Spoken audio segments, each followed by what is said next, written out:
We'll guide you through how to fix AirPods Pro 2 with only one side working.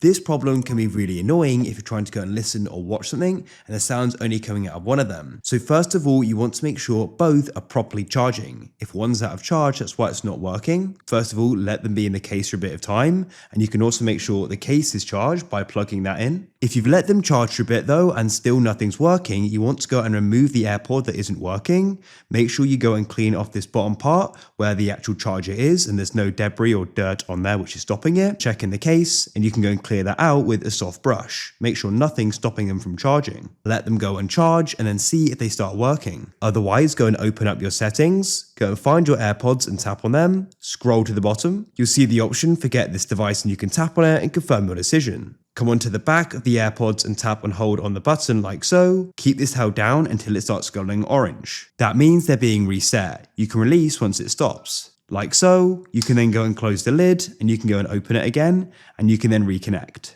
Go and see if that solves the problem.